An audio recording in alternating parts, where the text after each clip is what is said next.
The Good Afternoon Planet Earth podcast with Dominic Leonelli and Amy Johns. And now for the Good show. afternoon, Planet Earth. KTV, y'all. Give it up for my co-host. Can I start it off without a niche? Amy Jans. Is it niche or niche? You know, I feel like it's one of those words that they say differently. Everybody, I say niche, but I'm not judgmental if people want to say niche too. Some people are fucking mad judgy, like, you know, oh, it's this. It's like, fuck you, dude. I mean, it's a word. If you want to be cocky about how to articulate a word, I think there's some deeper issues. Yeah, I can't stand It's when not people about correct. that. Right. It's like, why are you correcting me? Go become a teacher. Right. And work on your worthiness. Like fucking Right. love yourself because you're seeking it getting superior off telling people. Fuck you. Right. Like Now, maybe certain words I might tell somebody to help out. Like I had a friend that used to try to say, like he didn't realize had is already past tense, and he would say had did. And I'd say, yeah, had already means. I'd be like, I just don't want people making fun of you, bro. Yeah. Woohoo! Yeah, how y'all doing? God. We are super excited. Today we have a guest. Oh yeah, that's right. Yeah. How'd I Yes. forget? Oh my God. But Don, were you gonna say something? No, I was actually gonna say I am excited about. I don't know where my brain was for a second. I'm daydreaming. You know, I don't know. I seen a little bug in my apartment, and now I'm like, I just want to see if there's a bug. But I'm back in focus. Bugs will make me like really fucking not paranoid, but like you feel it crawling down your back. Like fuck. Yeah. By the way, I have some sad news, guys. My BFF Roscoe passed. Oh my God. Fuck yeah, I'm I know. so sorry. Fuck my BFF. This is my dude. Look at his little. Look, he should have had puppy shorts. Look at him, my buddy. He's so fierce. He's so cute. I know. But it just sucks. Like they have advances for humans for longer life expectancies. Why don't they do it for dogs and pets? Right. I mean, they're so concerned. Let's get a playa bowl for dogs, a side juice bar for puppies. 20, 30 years. Come on. Yeah, well, I know people get their puppies, they'll get them, you know, what's that stuff, like, you know, sprayed so they could keep the stuffed animal. No, like, you ever see that pasteurized? Yes. What is that? I don't know. I don't think I could do that. I don't even know what that is. Stuffed. I thought about it. I asked my parents, like, yo, should we? It's gross. I don't want to think about what them is that called? him. What is it called? It's right. zoology. Oh I don't know. Maybe Brooke knows. Fuck. What is it called? Taxidermy. Taxidermy. No, I always thought that is the hillbillies version of Build-A-Bear Workshop. They're like, this is the original Build-A-Bear. Anyway, Dominic, I'm super excited for our guest today. He's a musician in New York City, Brooklyn specifically. Let's give it up for Brook Pridemore. Woo! Yo, welcome to Good Afternoon, Planet Earth. Yeah. What up? Sorry about dog. That's terrible. Thank you. It sucks. He was almost 15 and he was in a lot of pain. So it was to the point where we were like, all right, we might have to put him down. And, you know, I was hoping he could just peacefully go into sleep, and that's how he went. So I'm glad I was here because, you know, like, I'm chilling with my parents until my office reopens in the city. And so I'm glad I was able to, like, he died peacefully in his sleep. Anyway, sorry to be a downer, but no, it's I have a succulent that I bought in September that I'm having trouble keeping alive, and I feel I gave a name and everything, and I'm like, I thought that would be enough, and I like apparently I take care of a plant, so like I know it is kind of sad when a plant dies. Yeah. And you know what's funny? So I had a quarantine breakup, Brooke, and so my boyfriend and I, we had a money tree together, and in the apartment, the money tree was decaying. I moved out. I fucking took that money tree. I took the money tree with me, and now it's here. And the thing flourished. Wow. It did the opposite. I was like, all right. I was like, this is symbolic. It looks a lot brighter where you're at, Amy. Your room looks a little dark, Brooke. I don't know. Maybe he couldn't live. Let me open the curtain. Let me see if that helps. Whatever. Yeah, no, we can see you, man. It's chill. Yeah. That's a little better. Brooke, is it short for Brooklyn? Do people ask you, is it short for that or no? I have heard that, and you know, growing up, I grew up in Michigan, and Michigan is, but New York is like a distant continent. Right. Great area. And wait, where did you grow up again? Outside Detroit. Well, in Detroit, Oh. outside Detroit. Wow. And then I went to college in Kalamazoo, and then I moved here. Is that a made up place? No, it's real. Go to Kalamazoo. Somebody told you that literally, and you went. That is amazing. That's a legit place. Yeah. It means bubbly water in the Anishinaabe language, and the river that flows through the town is very small, but it's not very far. You can just step across it, but the water is particularly effervescent, so they called it Kalamazoo because that's what that word meant. Whoa! Oh, wow. Where'd you study in Kalamazoo? I got a degree in creative writing, and then I spent more time working at the radio station there at my school. Cool. Really cool student radio station there. Like we brought Guided by Voices in one year, and we brought Stephen Malkmus the last year I was there. Like it was a pretty big part of the community and a pretty cool thing to be a part of. College radio, man. That's like where so many people got their start. College radio. It's a real deal, and I found out only recently that both Tim Allen and Bruce Campbell, they're like the celebrity all like graduates of my school, and they both worked at the radio station. That's cool. So cool. Well, Bruce didn't graduate. Tim graduated and then also got an honorary doctorate, but Bruce Campbell dropped out after a year because he was like, I don't need to go to college to do, you know.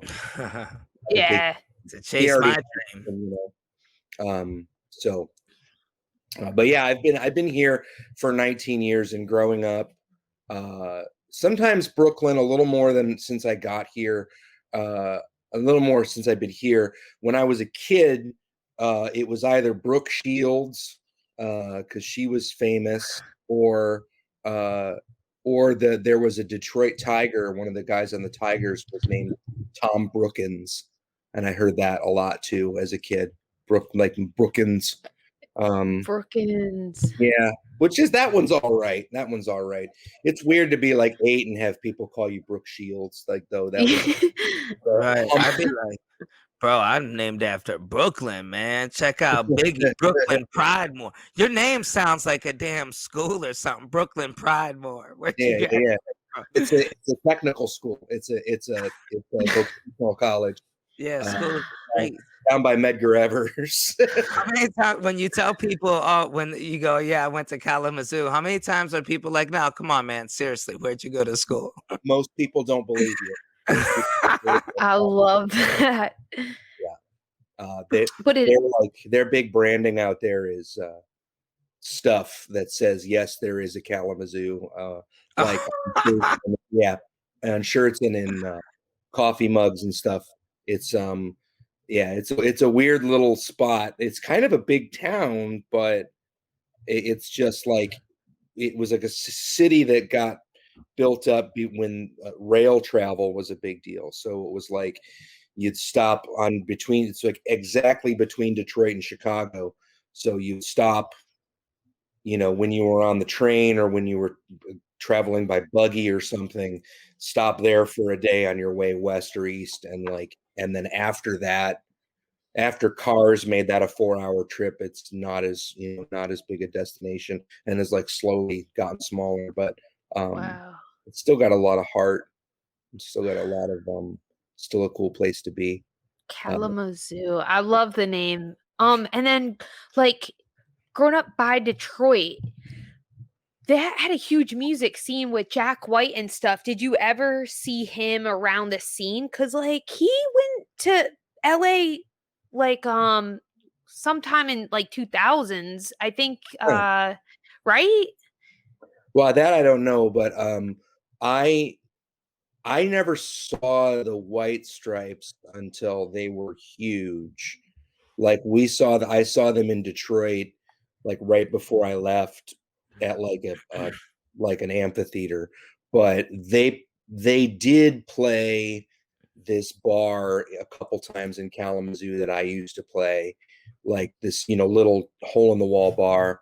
And that was like right as they were about to blow up, they played there. And I had a friend in college who was like the entertainment reporter for the local paper, and she was the person who like unraveled like who they were, because nobody, when they first got big, they were like, oh, that's my sister. He was like, that's my sister. Yeah, to Meg. Yeah, and my friend went to Detroit and did the investigative journalism to like uncover who they actually were. No. And because he took her name when they got married, nobody could find the record. And she was the person who was like, well, what if we look for Meg White marrying someone? And then like that's how they Wow. friend was the one that uncovered that. And like she interviewed him for the paper. She interviewed them for the paper, and he was like, this is my sister, this is my sister. And then she was like, I can't print this and look like a fool. Right, because a true journalist only reports the facts, and she did her due diligence. The one that went and looked up. It is pretty weird. Like I've never been in the position for someone to like go to the courthouse and prove me wrong, about These death threats are getting out of hand. Like I see it. People will be on TikTok. They'll be like, "Oh, yeah, I had to take down that video because I was getting death threats." And it's like, come on, you're gonna kill somebody over a 15-second video. Right. It's funny, like like I use social media. I like social media. I know it's evil, like inherently, but I get a kick out. If there's a platform, I've got to be on it because I get it. Like I enjoy all of it. But, opposite of me. You're not into it. I just can't. I don't know. I'm just not smart enough or something. I just can't figure it out or follow it. You are. It's a headache. You know what it is? It's work. That's what it is. Like it's legit work. So like all of us are artists. I think we all feel obligated. Like we need to be on it to help our career. The thing is, now we're creative directors, we're copywriters, and then it's like, okay, all this time editing and planning content, I didn't write a freaking joke. I didn't write a song. Right. So it's like that actual art that we want to do, it takes us astray from it, it feels. If not on it, I don't know. The thing is, when I post every day, I'm legit missing out on writing because I have to work a day job in addition to my creative ambitions. But then when I post every day, also I feel like hollow. Yeah, I feel like to me, it's like putting all your energy towards one thing just to see what could happen. Because sometimes I swear, me personally, I mean, some people I see my friends can do 10 different things and I bless them for it. But me personally, I'll attempt 10 things, do none, and I'll just do the 11th, which is eat a bunch of ice cream. I think that's what the problem is, though, because I did study on procrastination because I had the same situation. Like, I overcommit to everything and then I do nothing. And what you just said, so you do, like, let's say you have 10 things you need to do and then you do none of them. And it's because I believe my procrastination was linked to wanting to bite off like everything. I want to eat everything when realistically we can't do everything and that's okay. Treat ourselves like a baby. Like, okay, you know what? Like I felt guilt. Yesterday was the first day I missed posting a TikTok video in about a month and a half. So I was like anxious. I was mad at myself, like, damn, my streak.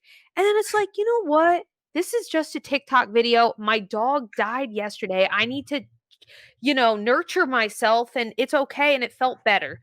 So my Right. point is, no shame, no guilt, and take baby steps.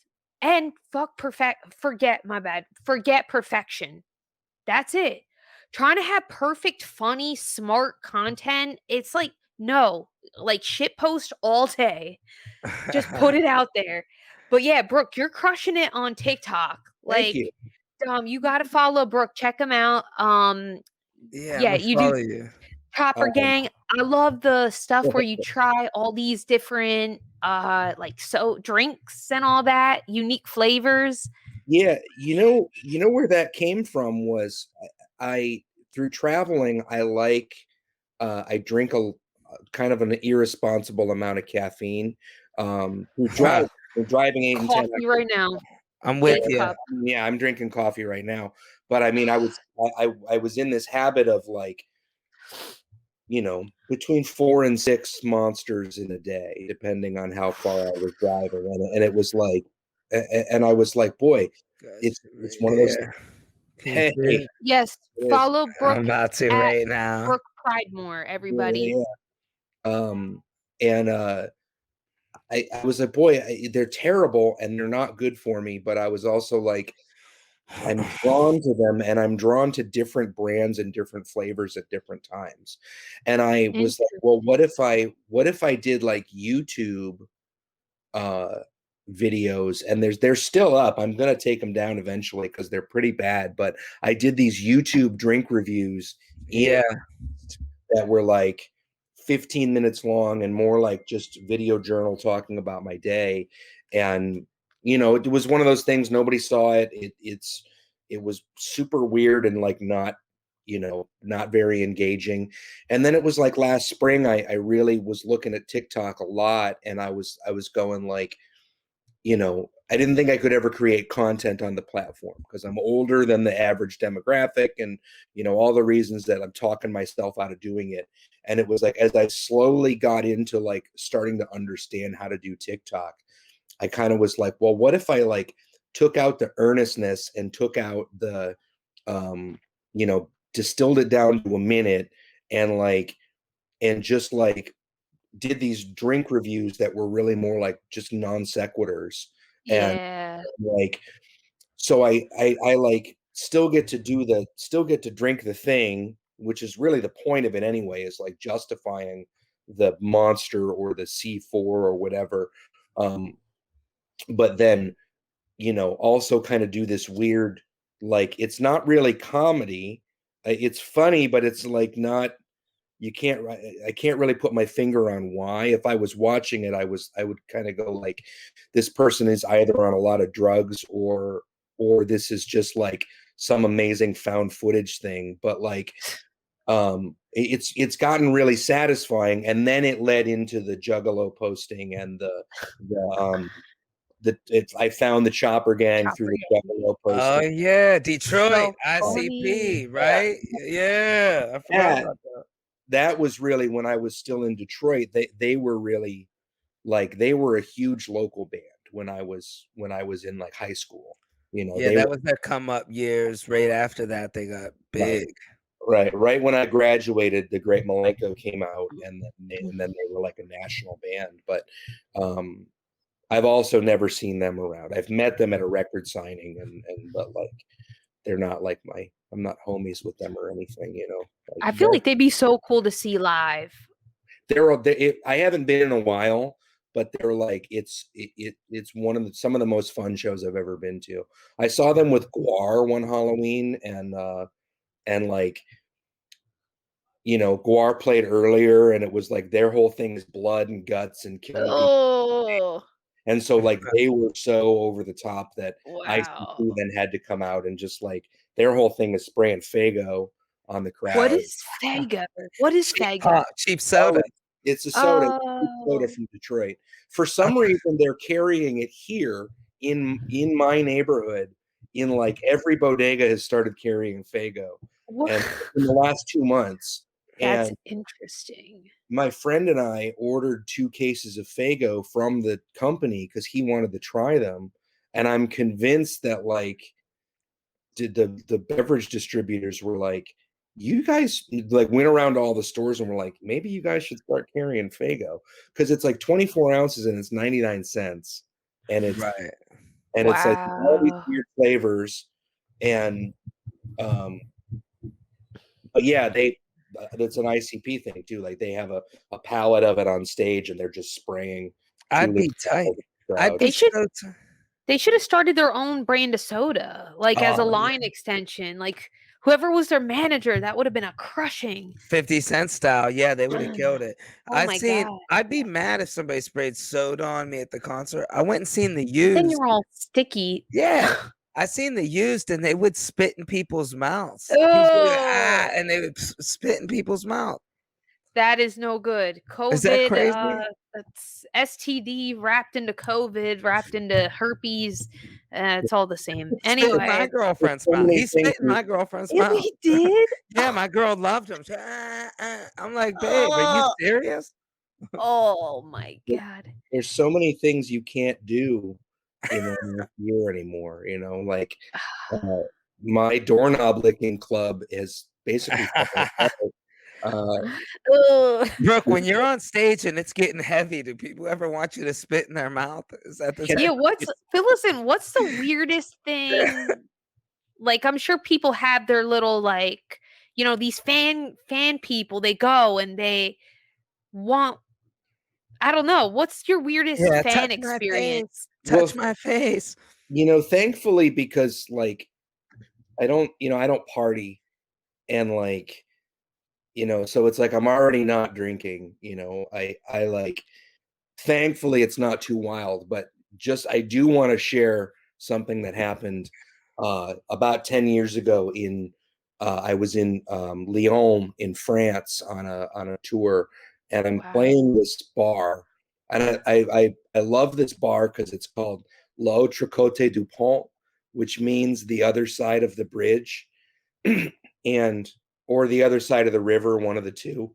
But basically, this club is called that because the cool neighborhood in Toulouse or in Lyon is on the other side of the bridge from where the club is. So it's like not the cool neighborhood. It's like they're like making fun of themselves, going like, this place isn't that cool, but you don't have to cross the bridge to get here. I But love that. I've played there 3 times, and this Kind show. of like LES. Say what? Over by the bridge. Kind of Yeah. like LES. Like this is not the cool place, but the cool place. You know, like we got the rugged bars. We're over the bridge. But yeah, you played there. So Man, France, that's wild. I was on stage and I'm singing, and like this guy that I don't know, who is clearly drunk, and it's a pretty full room. This guy is clearly drunk and I don't know him. I've never seen him before. He comes over to the side of the stage on my right and is like standing there glaring at me, and he picks up a chair and Oh. does this thing where he wheels back and he's just about to throw it at me. And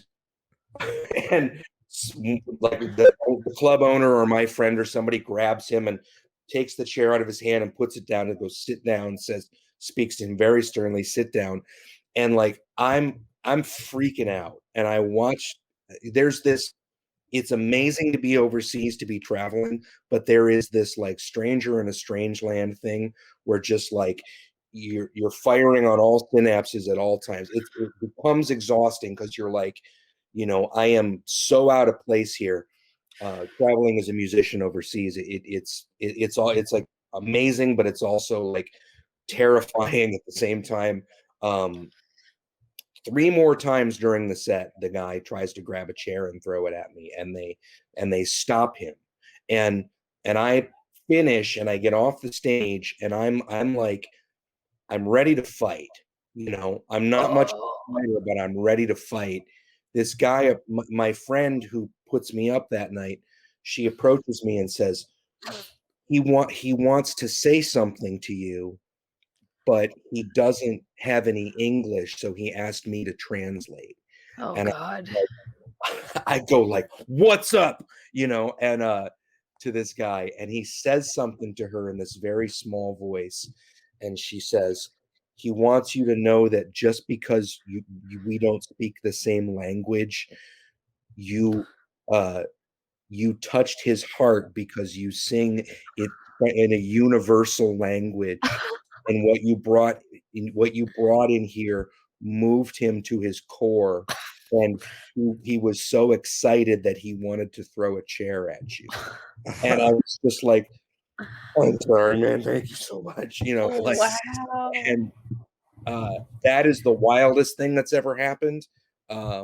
Or she was a great mediator. Like, what if that wasn't it at all? And then she was like, you know what? I'm just going to tell him this to make peace and we can all leave on a good note. Yeah. And what's I've never France? considered that. I've never considered that she might have lied to me. No, but I'm sure he did. Like, Look, what's the policy on throwing people out in France? Like 5 chair assaults? Like, they're just very cool. They're very cool. They're very like low key. It probably would have elicited more laughs than anything else if I had been hit by a chair. It like there's an interesting sense of humor in that country in particular. Of course, if it had happened, I would still tell the story and would have seen the humor in it. I'm not been like, well, I traveled all this way to finally got a chair lobbed at me, like yeah. It'd be good material in a book, like a book about your career or your Netflix special. And this is when Brooke would be the opening chapter. That'll probably be. It'd be named "Hit with a Chair in France Out of Love." Does that happen so much in stand-up shows? Do you guys experience like? I've had a couple of times where people wanted to fight me. Like right now, I'm currently hosting at a club where I gotta dissolve the situation. There's no like security, but I've definitely had a couple of times. I never wanted to get to that level. I mean, you never know what type of lunatic. I seen a guy, his act was to go up and try to pick up people's girls. He used to be like, wow, that's your woman. And he'd be for real, like, follow me on Instagram when he ain't around.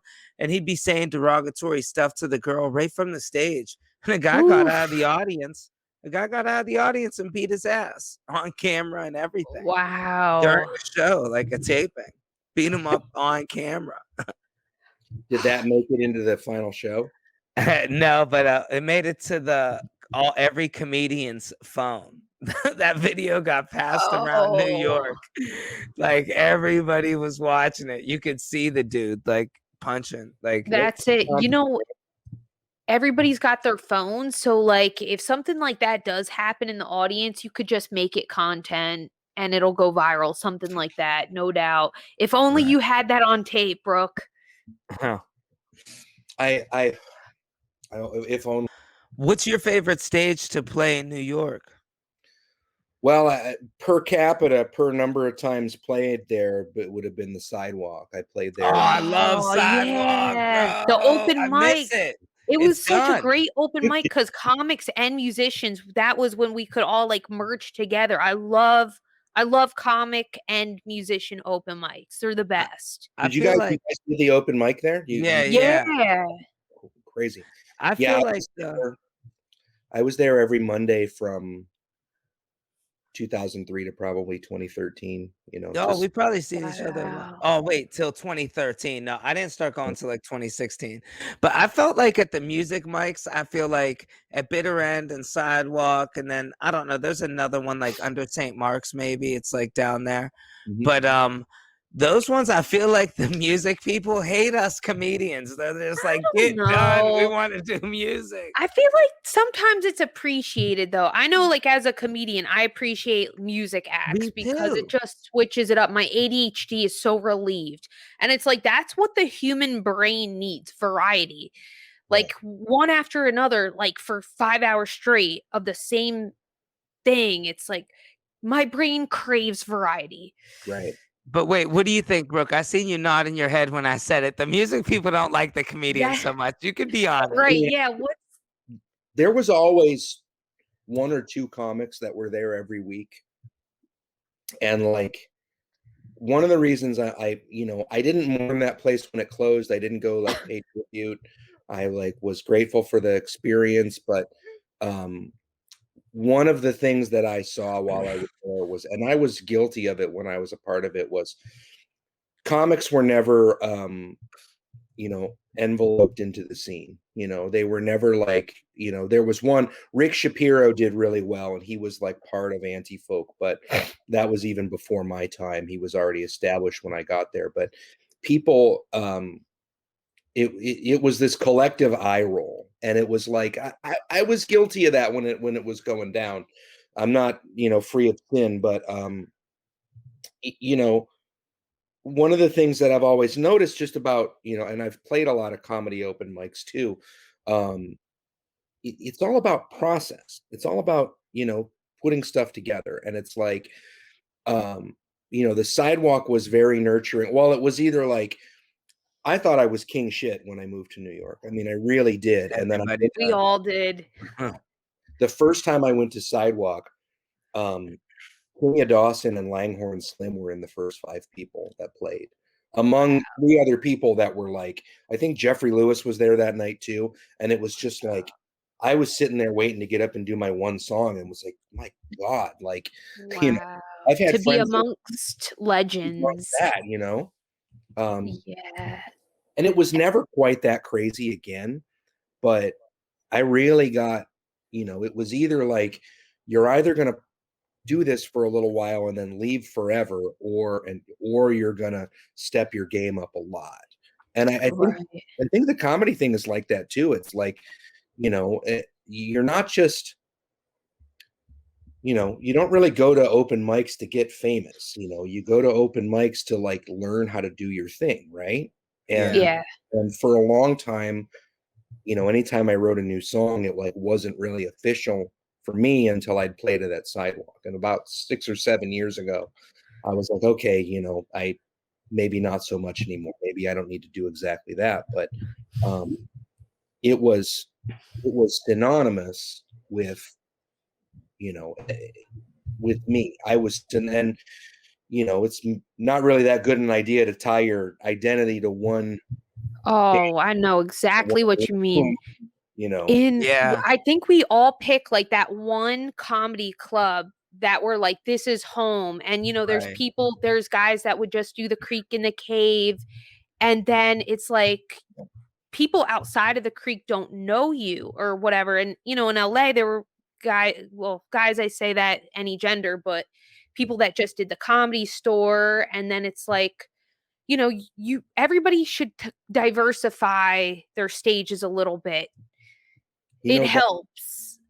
That whole time I was doing, my life, really for a couple of years, particularly like 2008 to 2010, my life in New York really revolved around that place. And I like Alphaville better now to play, and I like, I liked the Silent Barn or Shea Stadium, but my life was really in that one spot. And I missed Animal Collective. Like, I missed, Animal Collective would they were be live. They were a local band. I didn't know that. I saw them in Prospect Park summer of 2009. I had no idea they were a local New York band. They were. Wow. Wanda Bear worked at this record shop, and I'd see those records around, and I remember like going. I remember being around, maybe not when you saw them, but when they like were playing some show I could have just walked into and being like, I'm not listening to that shit, like, and it was all because they were some big local band and I didn't know them. And it was like how narrow my vision was. I only use Animal Collective as an example because like 5 months ago I put on a record and I was like, oh, this is life changing. And it was like a record everyone knows, and it like totally opened my eye a little bit more. But yeah, it was like being in one room, like being in one spot, only doing one thing. Like you never see everything else that's going on. And that's something but you can have that moment you can have that moment every night if you want it. You just got to go around looking for it. So true. I agree. I agree 100%. I know with stand up, everything really matters to a point, like who you're talking to, the audience. And I came up in a vacation club. Like everybody there was on vacation. 90% of the audience were long couples, been together for a while, or families. They were together on vacation. And then now recently, I've been playing some different clubs in neighborhoods, like in the West Village, to where it's all people that know each other. They work together. They've been whatever, like first date, maybe, like actually type of things, like, and I find that the jokes don't hit as hard. Like people are like not showing their true colors. Like in the vacation place, people are like, oh yeah, they're not being judgmental. But the other place, I can tell the more risky jokes, the edgy stuff, they're like, well, because it's like a first date. You ask the audience. Yeah. And that's why it's good to diversify too, is to just play through not giving a fuck what they think, because it's like, I know when I play places, I'm more of a all, like, I like the bar scene, but I really would love to get my material nice and groomed for clubs, but I like going off the rails, which isn't good, but I need to diversify my stages to kind of like, any crowd as a performer. And it's like adapting, but then not giving up your identity to like please these people. It's like, as artists, it's a good reminder of standing by your material and not folding at the audience. You I don't know, know. you have to be able to play every room. And Yeah. one of the things from the early days of touring that like really taught me a lot, was the Christian coffee shop, which I would never. Christian coffee shop? I've probably played 50 of them. Like, wow. Just we would be somewhere and they'd be like, this is what I could get. And the one I played one time, and this woman comes out from behind the coffee bar and comes up to me and says, now listen. Like whenever it starts with now listen, Ugh.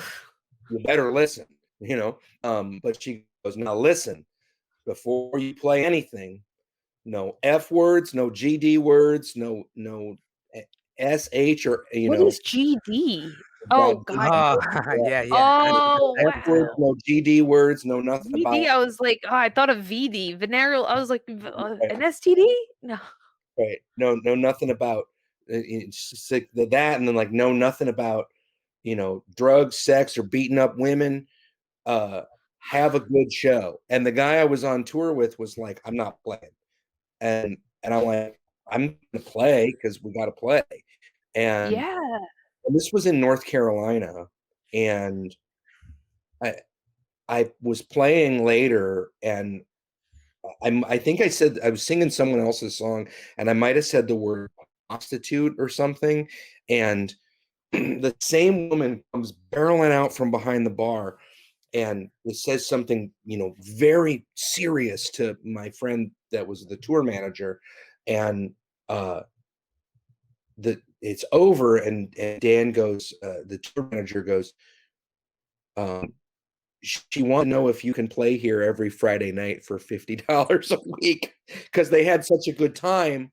But I thought I was about to get cut off. But so it's like, I've always kind of really been into like, let's go somewhere and find the audience there. Like there's an audience, there's people that want to hear music and want to hear what I'm doing in any room, like, and like you can get through to people. So it's like, I've never really had the luxury, or I've never really been able to like exploit the luxury of going like curating my audience, being selective, going, I'm not going to play over there because they're not going to get it. I'm going to go in and find the people that get it, and part of it. Dom, you were saying you play a vacation spot? Yeah, it's in Times Square and they bank on tourists. So it's like it's always like 90% tourists. It's this great crowd to like hone international material, Yeah. I sold tickets for that. I bet you I sold tickets for that. Yeah, I'm sure you did. For about 3 hours. in 2010. Yeah. Yeah, we got Kevin Hart tonight. Amy Schumer. Yeah. All these amazing people. Yeah, I did that. I didn't last very long at that. That's where I honed my skills at. And, I'm happy I did, because to me, like when I read about older rooms, like those certain rooms are good to help you become who you are,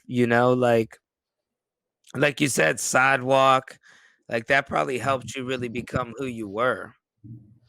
Anybody could go in there, for better or for worse. Anybody could go in there and do whatever they wanted.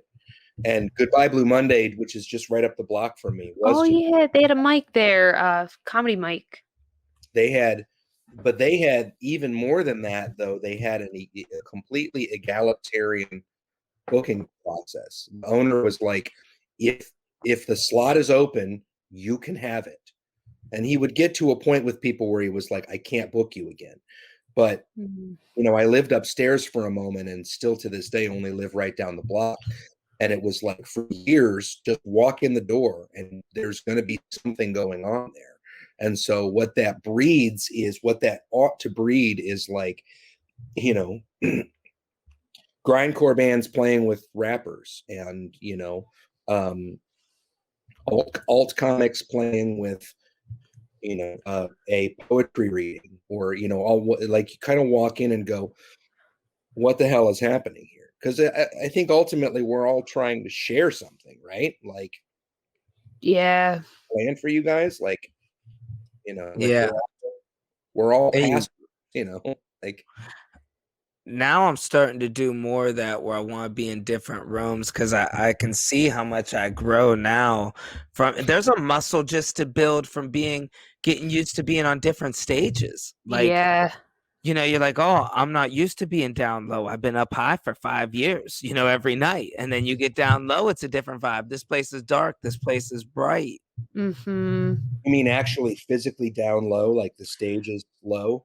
Or do you mean like downtown?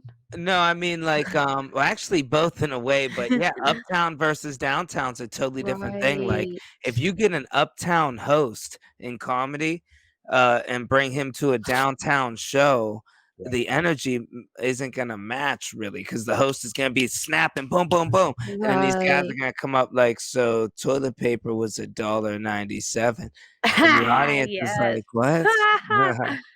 Right. But you gotta get used to all those different things. Do you have see, when I work jokes, I want to play them in different audiences just to fine tune them also, like find an easier way to bring it in. When you do songs, like you were saying, you wrote Once Not Done Till You Played at Sidewalk, would you do the song, rewrite it, ad lib, take it back, try it in like a different room? Well, I've had this, not so much. Usually by the time, the turkey's done. Yeah, in about 5 minutes we'll wrap it up. I do this on my lunch break. It's like the only time we all have. Cool. Anyway, perfect. The okay, I got it.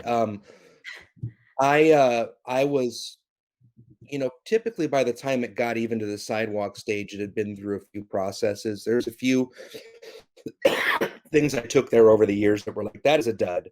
But I've had this process of writing that I got from a Kurt Vonnegut novel before I even really started writing songs, where he says in the introduction that he had been writing a very bad novel, and then he read The Old Man and the Sea.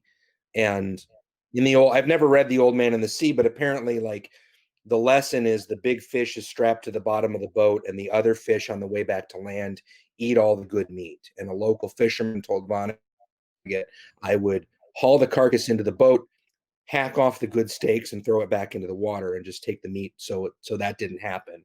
And so Vonnegut said that's what I did with this book. And so it's partially the story, and then he threw some autobiography in there, and I read that, and it was like, oh, like I take a pass at a song, and if it doesn't land, what was good about it, and like what was, you can kind of cut off, I can kind of cut off the one line that works, and then like that'll be floating around up in here for however long. On this new album I just finished, there was some stuff that was like, there's always some stuff that's like 6 or 7 years old that was like never in something, but kind of floating around, and so I am always revising and working and like looking at what works and what doesn't, but not so much on stage anymore. And after I stopped the open mic, going to open mics, really, I started sending voice memos to friends, to a real select handful of people, and going like, how does this work?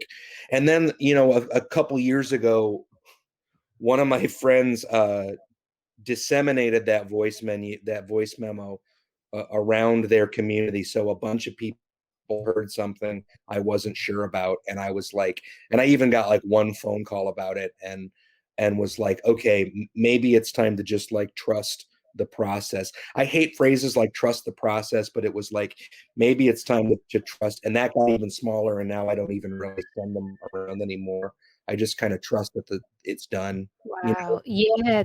That's just like joke writing. Like I used to ask so many people before I tried, I'd be like, hey, is this funny? Right. And then, one time I asked, one of my ex-boyfriend, oh, what do you think? He said, oh, no. And then I don't know, my intuition was craving. I just wanted to test it out. I tested it out and it did great. And after that, I had this epiphany of I need to stop seeking validation, because other people, like, it's not going to be delivered the way that I kind of pass it off. Like, yo, by the way, what do you think? It's going to have the power of being on like the razzle dazzle of levels and voice limit levels and energy and all that. And also as artists, we got to give ourselves permission to find the gold of what was delivered. Right. My friend Gene Meyer, maybe, do you guys know him? No. Comic. He's in a grindcore band called Bandit. And I played with Bandit. That's how I know him, but we've become really good friends over the last couple of years. And he was like, can I run material by you? Can I run jokes by you? And I was like, sure, I'd love that, because he's a really funny guy and all over, and a Bandit. And I covered a Bandit song on one of my new projects, and we've gotten, I wanted to be a part of the process. And he sent me like twice. He sent me a joke, and he was like, "What do you think of this?" And I like deconstructed it. I was like, "It's almost funny, but like and I think he just like didn't want to hear that it wasn't." He wanted me to just laugh at it, and instead I was like, well, I don't think it's that funny, but this is what I would do if I was telling it. And like, so he stopped sending me jokes, and I don't blame him. I just really just want to hear that's a good song. I mean, I don't really want to hear you should change this line. The producer I would just new record asked me to change some things. He asked me to change some structures of songs, which I did, and he asked me to change some lyrics, which I really didn't. But I had to draw a line somewhere. But I just like, we find our own comfort zones, I guess. And so he set a boundary with me. I totally. We've all been your friend, to where, and then we've all been you too. Like when my friends ask me their opinion, I'm like, let's cut the fat out of here. Let's put the strong word is the one syllable word is the best to end on. And, and then it's like, oh shit, you see them just get deflated. Right. Like, oh, I'm not even going to do this anymore, but, and yeah, anyway, aim to fail. That's been my new motto lately. Like with my TikTok videos, I get very kind of self-conscious sometimes because it's published. It's like, this is published work that I'm putting out there. And it's like, fuck it. Just call it shit posting and aim to fail. Different intention, and boom. And then guess what? The stuff that I didn't expect to do good ends up doing good. Like, what the? I seen Eddie Murphy carved in the cement next to his name at the Chinese Theater in LA, "Be free" or "Allow yourself to be free," one or the other. But it's I like "Be love that. free," and it's so cool. And that says Eddie Murphy, like 1984 or whatever. But yeah, I think that's a I huge love thing. Be that. free. Be completely free. Bukowski said, "Fail better." I like that. That is Feel cool. Yes, really. Just get your ass on stage. That's super important. I Anyway, look that's at it as experiments now. I don't even look at it as failing. Like I'm trying to yeah, joke out. I'm experimenting. Oh, it worked there. That's where the big pop was. I didn't expect it to be there, but now that's right. what I have. Now I got to work with that and get another big pop. I love But you it. know, it's like I give you two, I'm taking one sometimes. You know, I'll give you two that work, and and I'm taking one. I can't imagine going back. Can you ever imagine, Brooke or Amy, going back to when you first started, not having one song, one note? Imagine thinking, Yeah. what's funny? What would sound good? Can you You know, imagine giving up honestly, all your songs? I think I had more balls when I first started because I didn't read a book on how to write jokes. Like I was 19 and I was like just doing open mics of what pissed me off. And that's how I would write jokes. And then I read that joke book, How to Write Jokes. I don't want to say which book because after I read it now that I'm older, and it has some really good advice, but I took it too literal. The rules messed me up. I was like, Right. oh, you can't say I or me in the premise. It wrecked me. I literally, after I read this book on how to write jokes, I'm like, this isn't comedy, and I just crumbled everything I wrote, and it crippled, it messed me up. I couldn't go on stage. It Yeah. You can't paralyzed me with even fear. You can't think too much about it. Like I have Yeah, said a comedy teacher and I've said him, he's like, well, I think that I help comics. And I've had people like see me at shows in New York, like recently, a friend of mine, and she's reaching out to me, what do you think about this joke? And I'm just giving her my opinion. But I tell right, her, hey, listen, I'm probably wrong. They're gonna love right. you for you at the end of the day. And I felt Yeah, like I was handicapping her because she is funny and just the way she says it is funny and that's regardless of the what book. thing. It's like also we gotta find ourselves. Like it's not gonna be pretty to find our identity on stage. It's gonna be ugly. It's gonna feel uncomfortable. It sucks to be hated, but we have to be hated to find out what works. It Right. Yeah. sucks standing up there and know when people don't like you. It Oh, really does. It sucks. But Yes. lately I realized, 99% of people probably won't like me. So you might as well just fucking have fun, you know? And they right. won't remember 5 minutes later. Yeah. And Yeah. and you're gonna fail night after night, and then one day you're gonna get up there and you're gonna kill shit, and you're gonna be Yeah. like, "What the hell just happened?" And that was because all of your insecurities went out the window, at least Yeah. for that 5 minutes. And it's like, then live up to that for the rest, moving. Well, and you know what's funny? Things in this industry, the entertainment industry in general, can change so fast. So, like, you could get on a TV show and then people will love you. Or, like, a musician, you can open up for a popular band and you get their authority, you get automatic credibility because you're associated with this band. And people, it's weird how the human mind will automatically accept it. Like, I've seen people get on TV shows and automatically the crowd knows it and they love it. Yep. It's the weirdest thing. People jump on, like, Lincoln Park came through. I wanted Bandwagon. to say this Great point. earlier. Yeah. Lincoln Park came through Youngstown and played this basement of a bowling alley where we'd go drink for cheap. And I I remember played not there. even I played there. Oh, you know what I'm talking about? In Yeah. Youngstown? Yeah. Yeah. West Side Bowl. West Yeah, Side West Bowl. Side Pool. So anyways, it was like 2 weeks before Lincoln Park got famous, and, I was like, I'm not gonna go see that." I was, like, just judging them. I'm like, there Yeah. wasn't anybody really it wasn't packed. I'm like, "They probably suck." And I coulda seen Lincoln Park literally, like, 3 weeks later, I'm telling you, they were, like, the biggest band in the world. It was insane. I And I passed out a gig with this band called the Front Bottoms from down the shore, and in 2011, in March 2011, and they were like, "Come down, you can open for them. It'll be fun. They're a good band." And I was like, I passed for some reason, and they were like, the next month they were playing like Radio City or something. Like it was Wow. like, insane. That's cool That's you played there, man. Did you yeah. ever hear That shit was wild. There was no local. There was this guy that was like, he had just played the night before and he showed up.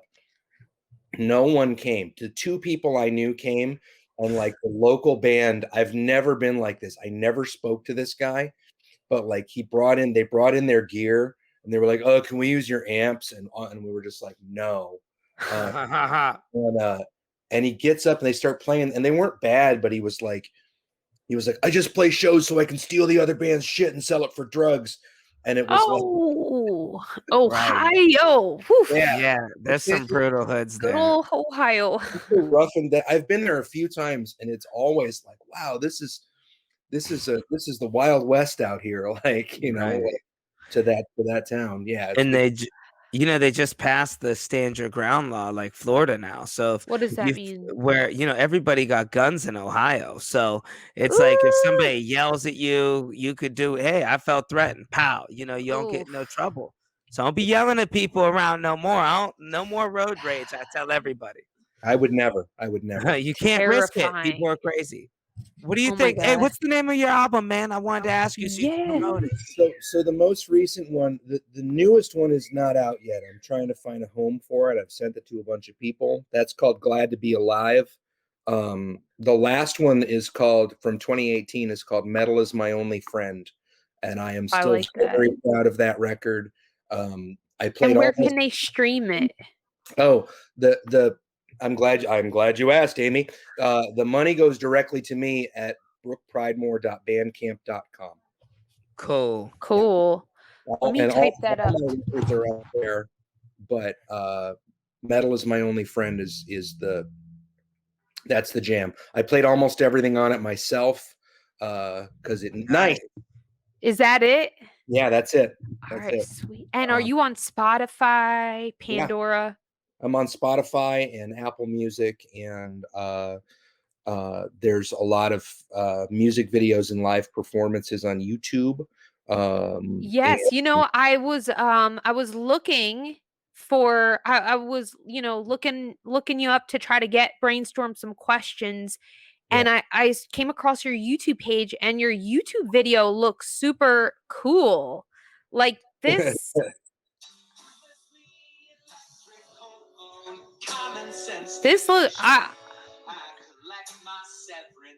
That looks so. I know with fair usage, I don't want to overplay. Sure. I think it's 15 seconds. We're allowed to do for fair usage. I don't know how you hold all this info, Amy. I don't know. My brain. Anyway, everybody, please subscribe. I'm going to subscribe to you right now. Cool. I feel like with artists right now during the pandemic, the best thing one could do to help artists is stream, like, comment, subscribe, and everything. I will say the patreon.com/Brook Pridemore.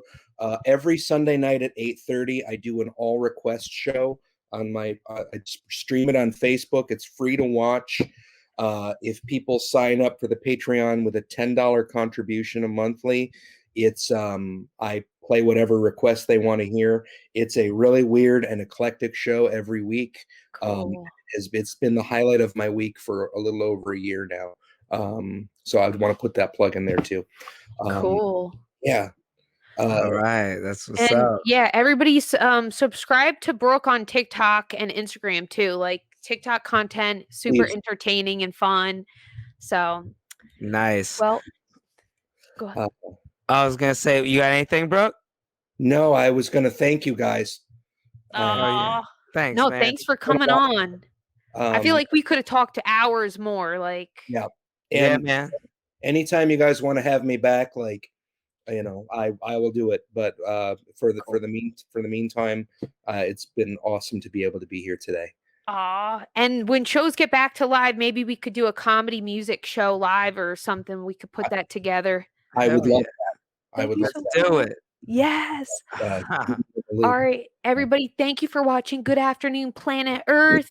Amy Jans. Brook Pridemore, Dominic Leonelli. Follow, subscribe. We love y'all. Thank you for listening to the Good Afternoon Planet Earth podcast.